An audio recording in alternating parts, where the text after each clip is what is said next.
Witam serdecznie. Dzisiaj chciałbym pokazać kolejny z moich baniaków. Tym razem nie ma wielkiej fantazji, jeżeli chodzi o rośliny. Całość akwarium praktycznie 99% porasta trawnik z takiego wątrobowca Monosolenum tenerum. Tu z boku tylko jest Cryptocoryna venti, ale ona już jest zagłuszona przez to Monosolenum. Jako obsada jest tutaj grupka Xenotoka doradoi. Zobaczmy sobie pana, bo on jest najciekawszy. Momentu coś nie tak z ostrością. Już wszystko w porządku. Chciałem zasłonić światło od góry, żeby aparat nie wariował. Tak więc pan jest najciekawszy. Pan jest kolorowy. Moje ryby są jeszcze młode, urosną większe, w związku z czym będą z czasem potrzebowały większego zbiornika, ale na razie jest ok. Mam też młodą rybę od nich, była sobie tam. Bardzo prosty baniak. Jeżeli chodzi o szczegółowe wymagania tego wątrobowca, zapraszam do filmu o wątrobowcach. Link będzie w opisie filmu. Bardzo prosta roślina, tylko że rośnie wolno, no i efekt, który uzyskałem, wymagał około 3 lat, przy czym no, posiłkowałem się tym wątrobowcem w tym sensie, że pobierałem go do innych akwariów. Naprawdę świetnie to wygląda. Bardzo przydatna roślina, ponieważ uwielbia azot. Im więcej azotu, tym jest okazalsza. No tu tego azotu nie za wiele, jak widać.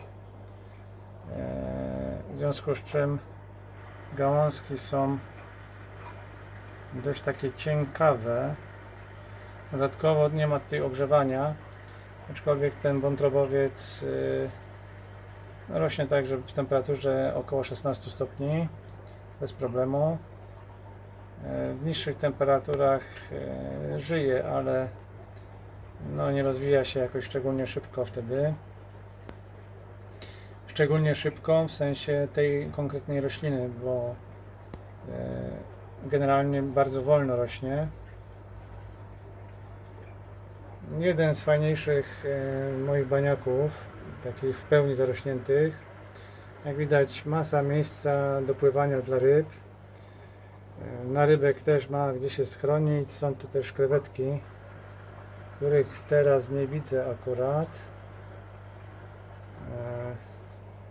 Może ksenotoki są głodne i je wypłoszyły. Na pewno jest ich cała masa pod tym wątrobowcem.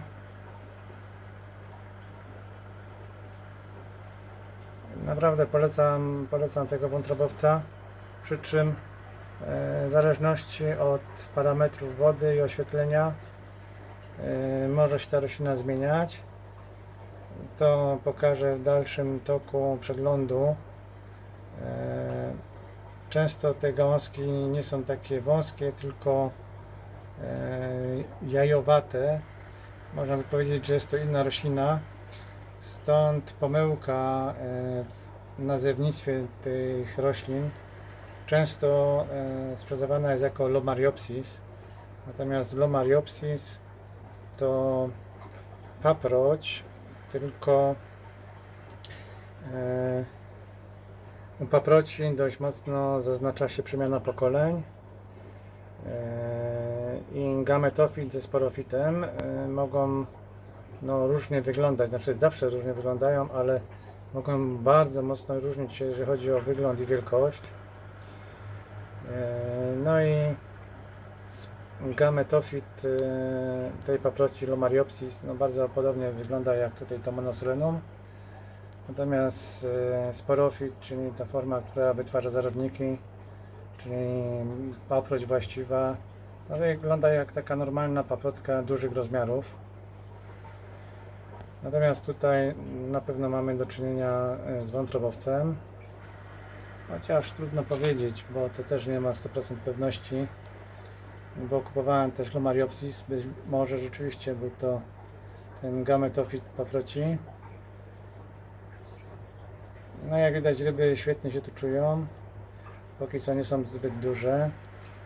Akwarium, nie wiem czy to wspominałem, ma 60 cm na 30 na 30. Woda tutaj jest neutralna.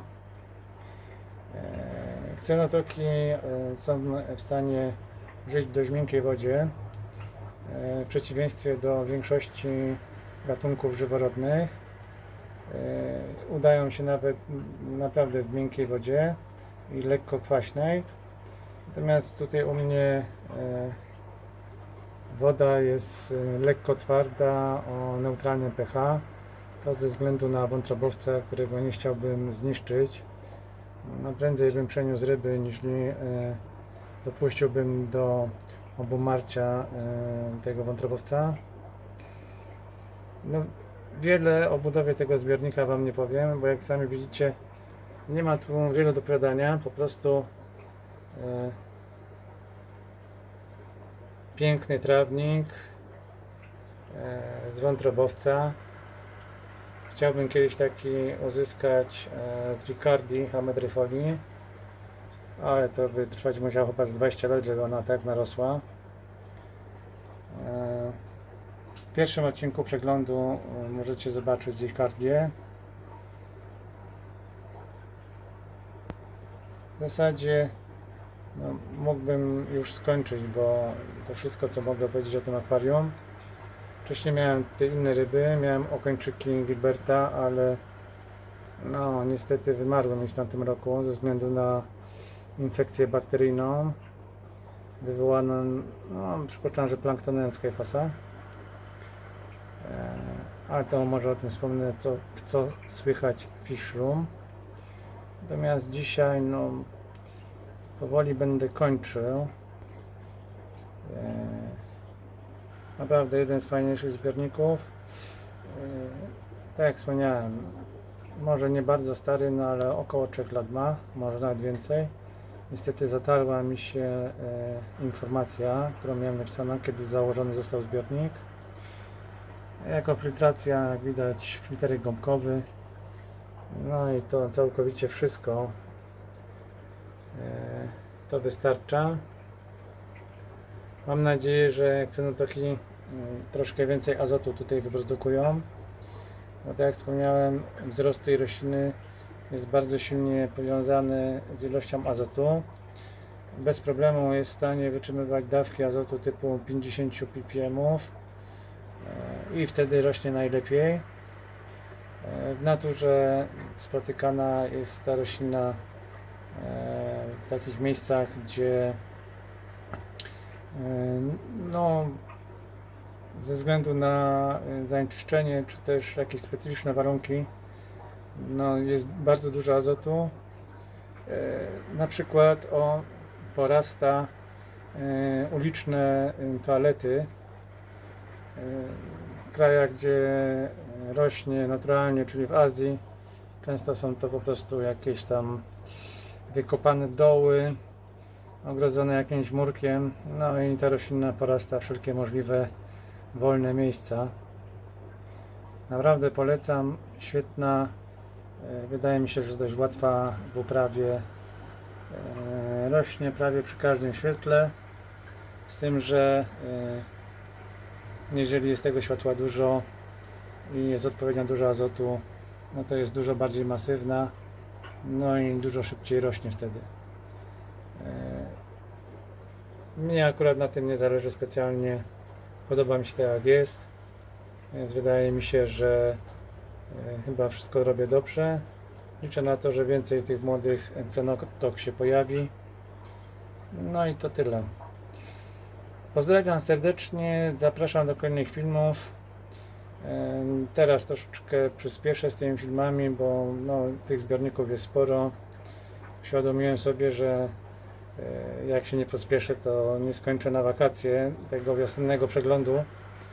Tak więc w najbliższym czasie czeka Was moc filmów. A na dzisiaj to wszystko. Pozdrawiam i cześć.